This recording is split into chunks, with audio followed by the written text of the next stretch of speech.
What's up, folks? Hey, so I wanted to do this. I tried to do this yesterday, and it just didn't work out. Dad life got in the way, or digital life. I don't know. I just dropped my phone and broke it, and I was pissed, so I just, whatever. Anyway, so video number 2 in my series here, whatever you want to call it. By the way, please comment, like, share, and especially comment. The comments are what get videos seen here on the interwebs. And if you're not on my YouTube channel, please go follow that over there at Gregory Bowen on YouTube. I am just getting going on that. If you've been with me for a couple years, you'll see a lot of stuff that you've already seen over there because, you know, it's starting fresh. I got 2 years of content sitting on my Facebook Lives that I should probably switch over at some point. But anyways, what I want to talk to you guys about today is evolution. More importantly, the evolution of our modern diet. So there were 6 major milestones. All right, and by the way, I'm in the car, so I apologize if my eyes get all, the kids over there playing and whatever. 6 major milestones in the evolution of our modern diet, okay? The agricultural revolution, the introduction of refined sugar, the industrial revolution, the rise of big food, the chemical revolution, and the digital revolution. Now, each one of these stages, before we get into them, you should know, had disadvantages and advantages. And so I'm not just trying to demonize all these things. I'm not going to sit here and tell you that farming is bad, but they're each one of these stages are choices that come with consequences. And like I always say, we have to know where we came from to know where we're going. Also, a lot of comments about my videos lately. Yeah, I'm trying not to swear as much because, I know we're not all Gary Vaynerchuk, you know what I mean? So anyways, back to the evolution of the modern diet. And more importantly, those milestones. Okay, so listen, our early humans, like early diets, were represented by a great deal of diversity, not only from location to location of where people were, but from season to season. Some populations like the Inuits, they ate like 80% fat and almost no carbohydrates. They only ate vegetables when they were in famine, you know what I mean? And other populations were all about them carbs, baby, you know what I mean? So like I always say, not everything works for everyone. Everybody should be different. And, so anyways, no matter what though, from, thousands of years ago, what they all had in common was that their food was nutrient dense, their food was seasonal, and their food was locally sourced, and it was also minimally processed. The only processes that occurred were in order to enhance the nutrient density of those foods. So this is a big, it's a big deal. Okay. So listen, so genetically speaking, we're talking going back thousands of years, we're still 99.9% the same people as our early ancestors. So from a biological standpoint, we are still hunter-gatherers. So that being said, let's get into the milestones. Number 1, the agricultural revolution. We're talking 10, 12,000 years ago when people started farming. So they started growing and raising their food where they are instead of following their food wherever it went. Now, it's not all bad, right? So this caused, this is how we started getting together in large, dense populations. We started formation of cities. And, some things, that was good because, you got a better social connection with people. But, there were some problems. They got fewer and less diverse nutrients. Okay. You had rapid loss of bone density, which is amazing when you think about it. You had habitat loss and soil degradation. You had increased spread of disease due to the dense populations, and you had the creation of social hierarchies and inequality based around food, which is crazy. So there's an author, Chris Kresser. He's a doctor of holistic nutrition. Okay. So one of his quotes is, agriculture was the first blow.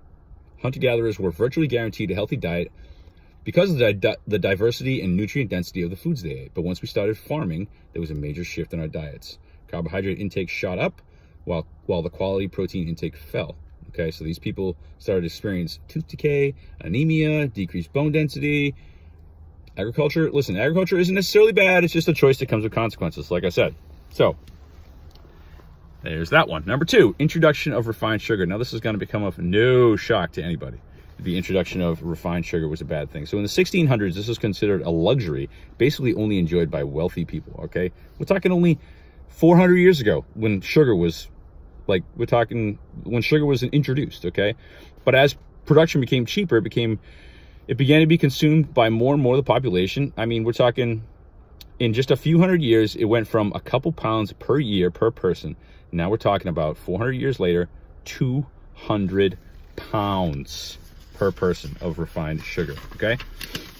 This is not good. I'm also dropping my notes, so whatever. And like I said, I'm going to quote another great author, Gary Taubes, in his book, The Case Against Sugar. He says, sugars are the fundamental cause of diabetes and obesity, using the same simple concept of causality that we employ when we say smoking causes lung cancer. I mean, that's powerful shit, right? I talk about the smoke. I just swore. I'm still me. I talk about the smoking thing a lot when I talk about heart disease, and I talk about cancer, and I talk about being overweight. You know, sugar causes all these things the same way that smoking causes lung cancer. All right, so next, the Industrial Revolution. Now, let's take us back to 8th grade history class, all right? So, the Industrial Revolution significantly changed how most people lived, worked, and ate, okay? More people flocked to the cities and away from where the food is being produced, and they started buying their food instead of raising and harvesting their own. So even those farmers, now they were growing and selling in another place. Now, unfortunately, these foods needed processing so they wouldn't spoil on their transport from the farms to the markets, all right? So as shelf life increased, nutrient density decreased. Remember, another one of my favorite quotes: if it doesn't rot, it isn't food. It's a nice way to live your life, right? I always try to tell people, oh, how do you eat healthy? Don't eat anything out of a box or a bag. But here's another a good one to remember: if it doesn't rot, it's not food. Okay. So, obviously we had the population increase in the Industrial Revolution. We're talking from 700 million all the way up to what are we at? 1.8 billion. 8 billion. Only took a couple hundred years for us to go from 700 million. All right, I just got interrupted again on my phone, but I'm just going to have to try and figure out how to splice videos together. So, during the Industrial Revolution, machines replaced the work of people and animals, which increased industrial output, gave way to new products, and unfortunately, new chemicals, okay? Agriculture led to a significant decline in our health, but the Industrial Revolution was the knockout punch. That's according to my man, Chris Kresser. Look him up. He's a very interesting cat. It brought us to where we are today, of course. Where are we today? Well, I'll tell you. Number one, white flour and vegetable oil make up 50% of the average American diet. Vegetable oil, I'm learning more and more, is the most disgusting and unhealthy thing on planet Earth. Make sure you check your oils. If you think canola oil is healthy, please throw it away. Anyways, number two, we're more sedentary now than ever. Unfortunately, it is what it is. I mean, we're talking, if you go back a few thousand years, those people would be like shocked that we pay people to let us go into their places like gyms and lift stuff and swim or whatever. We pay for that. Anyways, we're chronically sleep deprived. Listen, we're all hard working. We're all hard charging. It is what it is. We're sleep deprived. It affects us. We're working harder than ever. Again, that goes back to the sleep stuff. We live and work in isolating and alienating social environments. Yeah, we do. Anyways, that's not a good thing. But let's all not alienate ourselves. Anyways, moving on. The rise of big food. Okay, I've been talking about this stuff for 2 years. Okay, big food doesn't love you. They don't care about your health. They care about their pockets. It is what it is. Okay, so in the late 1800s, early 1900s, new food companies, including Coca-Cola, Nestle, Pepsi, and others were launched. Kellogg's and Post cereals were started back then with noble intentions, as it were, as they say. Their noble intentions were to treat people with chronic digestive issues. That's where cornflakes came from. Good idea, right? All these companies now are motivated by profits instead of health due to their huge profits of selling low-cost, highly palatable foods. They now have tremendous influence over public policy and research. This is why I always say, check your research, check who's running the study. If what was that Netflix show, What the Health? That was fucking garbage, okay? 99% of it was a lie. Somebody in that thing said that coconut oil causes diabetes. Throw it out. Guess what? Someone who you don't trust was running that study. Anyways, so it's very similar, in fact, the way big tobacco was at the end of the 20th century. You know what I mean? Like in the 1980s, 1970s, 1980s, 1990s, you saw big tobacco fighting like all these claims that tobacco was bad for you, and they were pretty effective at doing so. It's the same as big food is today, guys. So listen, next, the chemical revolution. Now, I didn't know this. This was an interesting read for me. During World War II, soldiers' rations needed to be lighter and last longer. So this is where the invention of goldfish, granola bars, juice pouches, juice boxes were all started. And Americans were started to adopt some of these products like margarine and hydrogenated oils that were to replace the butter and meat that, needed to get to the people that needed it more. So worse than that, food production changed.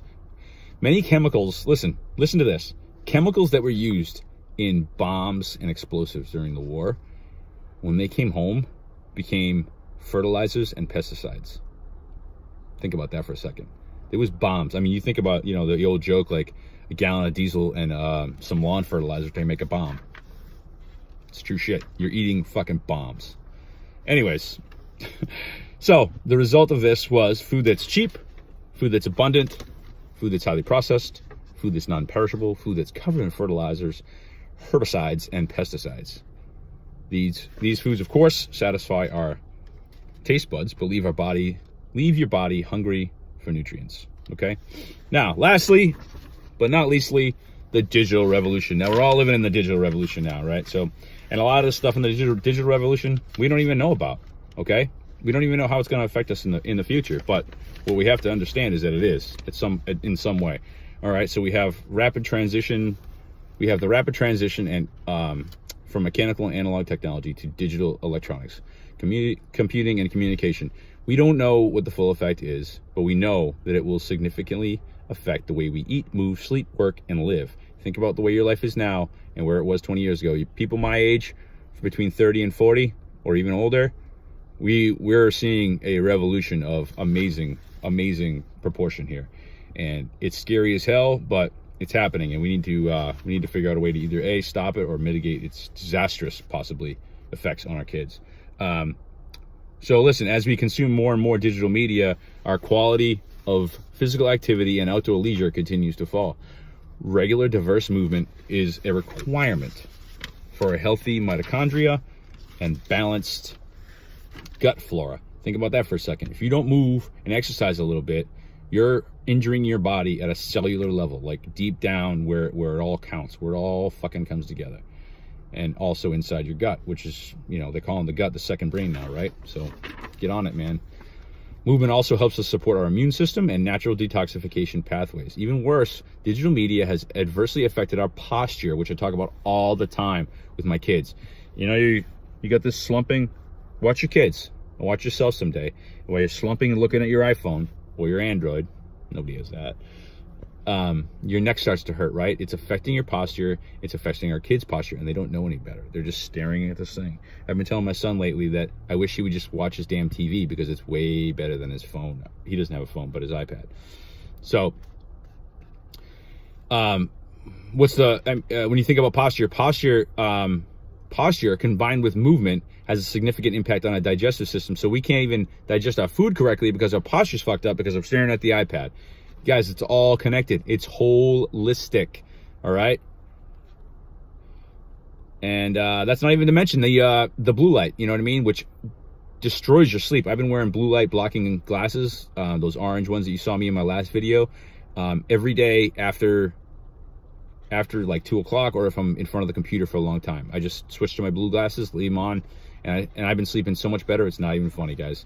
And of course, you have to worry about EMFs. I mean, we're just getting into the studies about EMFs, guys. Like, I have no idea how much this stuff's going to affect our brains, but I feel dirty when I put my Bluetooth headset on. I really do.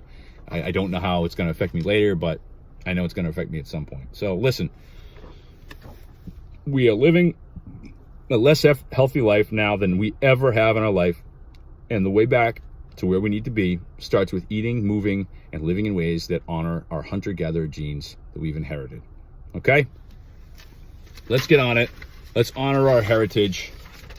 And next video, maybe we'll start talking about some actual, we'll dig deep. I don't know. I might want to talk about a few of my pioneer buddies like Weston A. Price. But we'll talk about that next time. Until then, drop comments. Like my YouTube page. Please share or like or comment. It's how information is spread on the interwebs. I appreciate you all. Love it.